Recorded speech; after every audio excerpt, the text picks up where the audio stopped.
আজকে ইচ্ছা করছে কোথাও যাব যাব যাব, কিন্তু কোথায় যাব? আজকে যাব মায়ের ইচ্ছায় আরেক মাকে দর্শন করতে। না, তোমরা যাবে নাকি গো? যাবো তো। তুমি যাবে? চলো এক মায়ের ইচ্ছায় এক মাকে দর্শন করে আসি। আর কোথায় যাচ্ছি দর্শন করতে সেটা জানতে হলে দেখতে হবে আমার ভিডিওটা, ঠিক আছে? স্কিপ না করে পুরো ভিডিওটা দেখবে, তাহলে কিন্তু তোমরা দেখতে পাবে যে কোন মাকে দর্শন করতে চলেছি। আর আমি এখন রেডি, এক্ষুনি বেরিয়ে পড়বো ব্যাগ ট্যাগ নিয়ে। টেনটেনা সবাই চলেছে লাইন দিয়ে দিয়ে ঘুরু ঘুরু করতে। এই দেখো সব আগে আগে চলেছে, শুধু যাচ্ছে না হচ্ছে আমার বাবা বাদ দিয়ে আমরা 4 জন যাচ্ছি।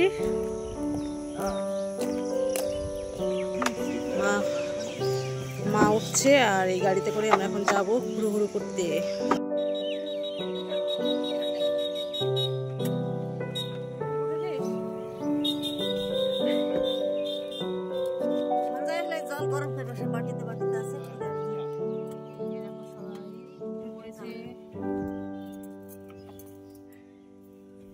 বাবা যাচ্ছে না, বাবাজি দাঁড়িয়ে আছে। আমার বাবা যাবে না, বাবা দাঁড়িয়ে আছে।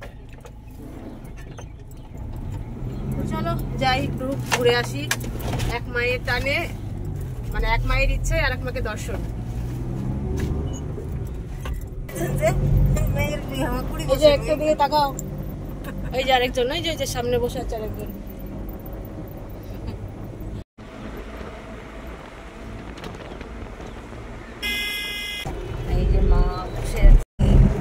সে ছোটবেলায় তখন তো গাড়িতে উঠলেই বমি করতো, বাপরে বাপ, বমি আর না খাওয়া ছিল না একদম।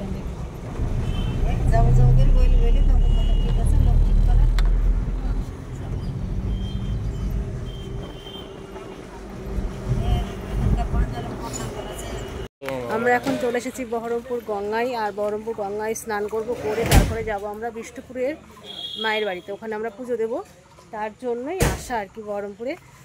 এটা হচ্ছে বহরমপুর কলেজ ঘাট, তবে এই ঘাটটা খুব পরিষ্কার, এখানে স্নান করেও আরাম। আর আমার মা দেখো গামছা নিয়ে রেডি স্নান করার জন্য দৌড়াচ্ছে, দেখো।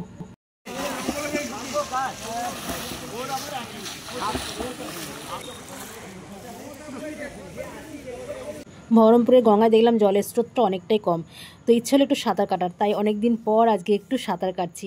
আর আমাদের নবদ্বীপের গঙ্গায় কী বলতো যাওয়া হয় কম, আর যদিও বাড়ির কাছে কিন্তু যাই কম। যে গঙ্গায় স্নান হয়ে গেল, আর এখন ড্রেসপত্র পরে রেডি, আর এখন যাব হচ্ছে বিষ্ণুপুরের মায়ের বাড়িতে। তো আমরা সবাই গঙ্গায় স্নান করলাম, শুধু আমার ছেলে করেনি, বাড়ি থেকে করেছি। বাড়ির থেকে আজকে আমরা স্নান করে বেরিয়েছি, আবার এখানে এসে স্নান করলাম, মানে আজকে দুবার করে স্নান হয়ে গেল।